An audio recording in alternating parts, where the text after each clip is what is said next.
So instead of trying to get somebody to say yes, like that's the old crappy salesman kind of way to get stuff sold, you actually want to get people to say no. And so after reading this book, which has been phenomenal so far, it's like an FBI negotiator, a hostage negotiator.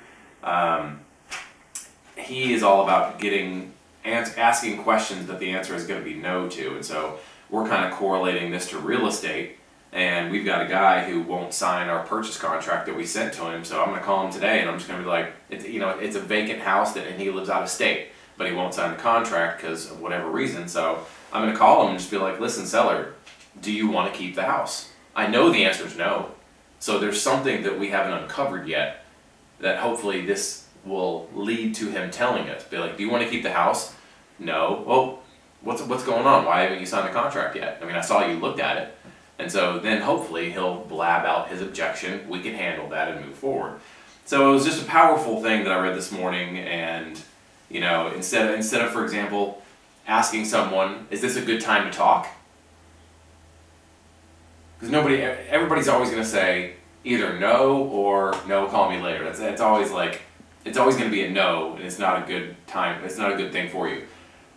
So this book said, instead of that, say, is now a bad time to talk. Because people don't want to put you out. They don't want you to think that you've done something bad when you're not really. And so that was a cool one too, is now a bad time to talk. No, a bad time to talk. I've never said that before. I know, I never heard of it until the book. It's like, because whenever you say, is now an okay time to talk, people come up with an excuse to get off the phone.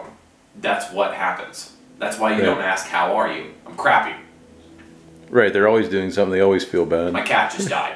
Right. I don't want to talk right now. So no, it's not a good time to talk. And so if you flip it and say, is now a bad time to talk, they kind of want to say, no, it's okay. It changes their response to make you feel like you didn't do something bad. Unless they're an asshole and they're just like, yeah, it's a bad time to talk. And then, those people aren't going to do anything anyway. They're dirt. So right. Dead lead. So moving dirt, that's what we're doing here. To find the gold. Yeah, like one of the final thoughts of that whole chapter was, yes is the final goal, but don't aim for it from the start. You get people's guard up and you look untrustworthy when you're trying to get them to say yes. Yes, because they don't want to say yes. They want to tell you no. Allow them to tell them no, and it makes them feel safe, secure, and in control of the conversation, which is what you want with people. You don't want them to feel like you're taking advantage of them. You want them to feel like they're in control, but you're navigating the conversation the way you want it to. And it's pretty ninja psychological stuff.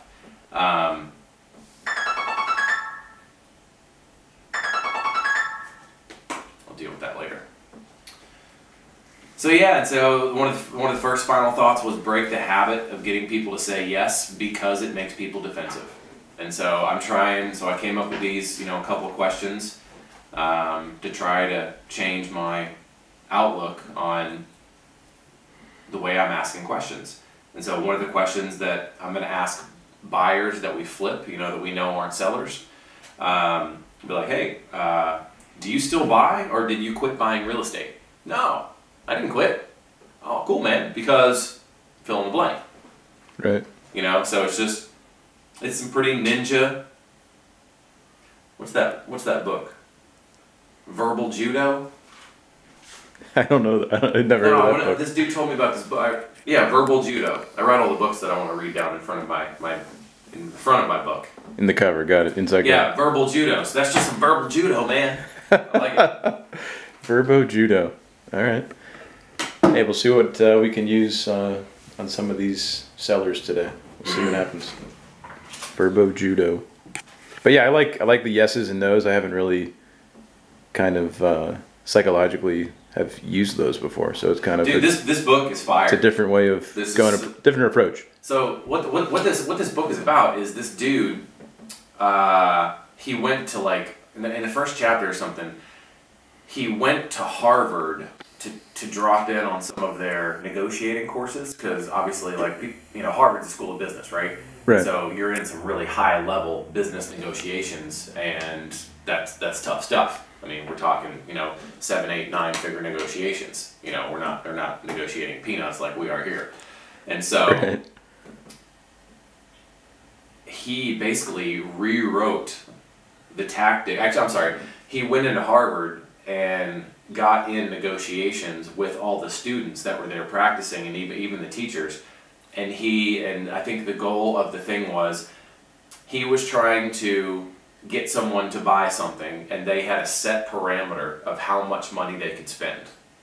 And on every person he got in front of, he got every dollar that they had out of their pocket, and they were like, how did you do that?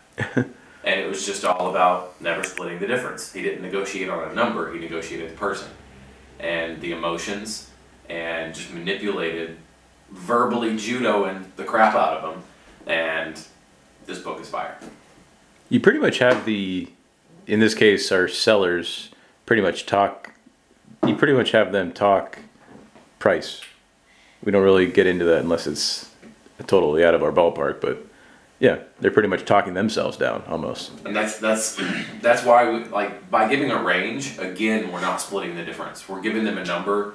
If we say we could be between 10 and 30,000, which we know that their sales price is probably in there.